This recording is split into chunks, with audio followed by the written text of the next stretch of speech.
कोटा में आज क्या कुछ हुआ, आप देखिए हमारे साथ।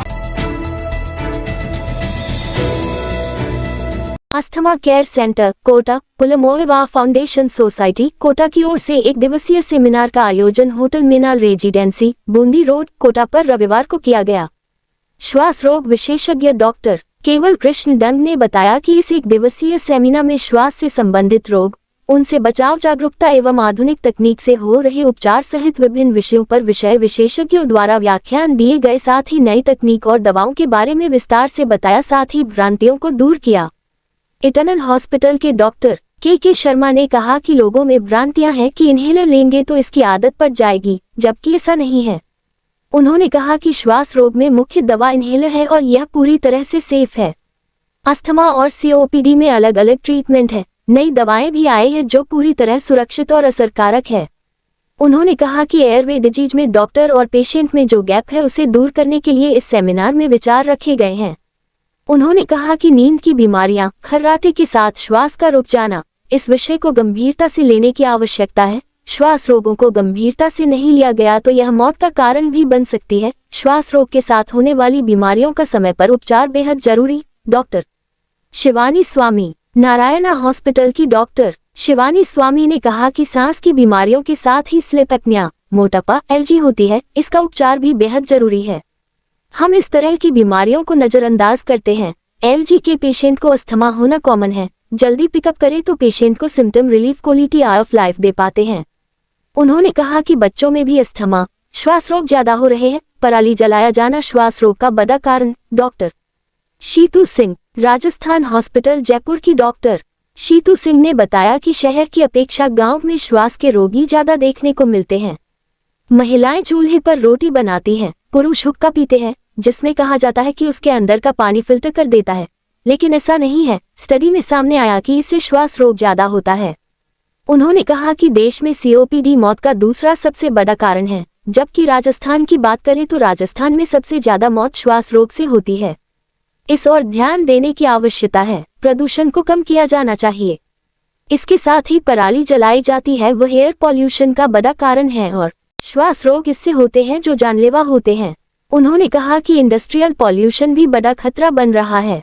डॉक्टर डंग ने बताया कि हाडोती एयरवे डिसऑर्डर कॉन्क्लेव 2025 के तहत गुड़गांव से डॉक्टर नीतू तलवार, इंदौर से डॉक्टर रवि दोषी, डॉक्टर शीतू सिंह, डॉक्टर निष्ठा सिंह, डॉक्टर के शर्मा, डॉक्टर नितिन जैन, डॉक्टर शिवानी स्वामी, डॉक्टर रजनीश शर्मा ने व्याख्यान के माध्यम से जहां जागरूकता पैदा की, वहीं नई तकनीक के साथ ही नई दवाओं के प्रयोग के बारे में बताया। डॉक्टर संजय जायसवाल वरिष्ठ न्यूरोलॉजिस्ट ने बताया कि हाडोती में भी बड़ी मात्रा में श्वास के रोगी है। इन रोगों में लापरवाही से जान जा सकती है, इसलिए समय रहते उपचार कराया जाना चाहिए। वायु प्रदूषण पर कंट्रोल किया जाना। डॉक्टर एस के लोहाडिया डॉक्टर एस के लोहाडिया गीतांजलि मेडिकल कॉलेज में रेस्पिरेटरी मेडिसिन विभाग के एमेरिट्स प्रोफेसर एवं गीतांजलि विश्वविद्यालय उदयपुर के पूर्व कुलपति ने वायु प्रदूषण के स्वास्थ्य पर पड़ने वाले खतरों से अवगत कराया और कहा कि वायु प्रदूषण के कई कारण हो सकते हैं, जिनमें ईंधन जलाना, कोयला, गैसोलीन, तेल और प्राकृतिक गैस, घर में लकड़ी, पशु अपशिष्ट और फसलों जैसे ईंधन जलाने से वायु प्रदूषण होता है। साथ ही सिगरेट पीना, आधुनिकीकरण, प्राकृतिक संसाधनों का अंधाधुंध उपयोग, बढ़ते उद्योग लगातार प्रदूषण फैला रहे हैं और लोगों को बीमार करने में तेजी से अपनी भूमिका निभा रहे हैं। उन्होंने कहा कि वायु प्रदूषण से कई तरह की स्वास्थ्य समस्याएं हो सकती हैं, जिसमें इस्केमिक हृदय रोग, फेफड़ों का cancer, chronic obstructive pulmonary disease COPD, श्वसन तंत्र के संक्रमण, एलर्जी वायु प्रदूषण से हो रहे हैं।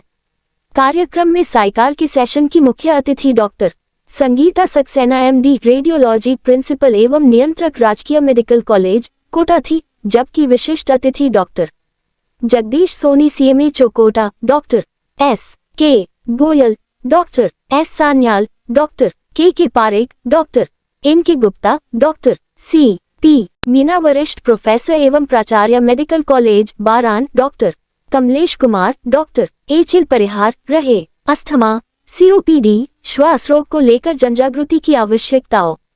प्रियदर्शी शर्मा एवं डॉक्टर राहुल मित्तल ने बताया कि सेमिनार के माध्यम से सीओपीडी, अस्थमा, धुएं से नुकसान, वायु प्रदूषण, इसकी रोकथाम, बच्चों में अस्थमा, लगातार खांसी सहित कई विषयों पर शिशु रोग विशेषज्ञ, फिजिशियन सहित दूर ग्रामीण में बैठे चिकित्सकों को भी जागरूक किया गया। नए उपचार के संसाधन, सरकार की नई योजनाएं पर भी जानकारी दी गई। करधनी थाना पुलिस ने षड्यंत्र रचकर फैक्ट्री एरिया में आगजनी करने वाले अस्थायी फायरमैन व अस्थायी ड्राइवर को गिरफ्तार किया है। आरोपी के कब्जे से घटना में प्रयुक्त बाइक बरामद की है।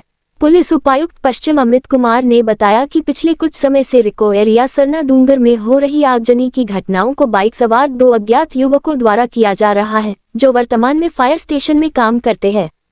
इस रिपोर्ट पर एक विशेष टीम का गठन किया गया।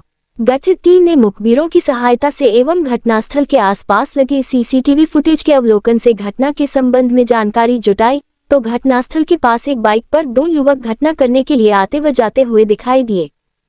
इस रात की सुबह नहीं होती जब तक हाथ में उसकी गर्माहट नहीं होती। चाय का प्याला, अखबार साथ पुराना है, मिट्टी से जोड़ता है। खबरों की खुशबू से सारा घर महकता है। हर रंग में ढला कहानियों से किस्सों तक ले जाता है बेरोक टोक। देश के हर हिस्से तक ये हकीकत का आईना है।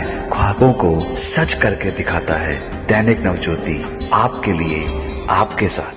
ये थे आज के मुख्य समाचार। विस्तार से जानने के लिए पढ़ते रहिए दैनिक नवज्योति। दैनिक नवज्योति के YouTube चैनल को सब्सक्राइब करें और ताज़ा अपडेट के लिए बेल आइकॉन दबाएं।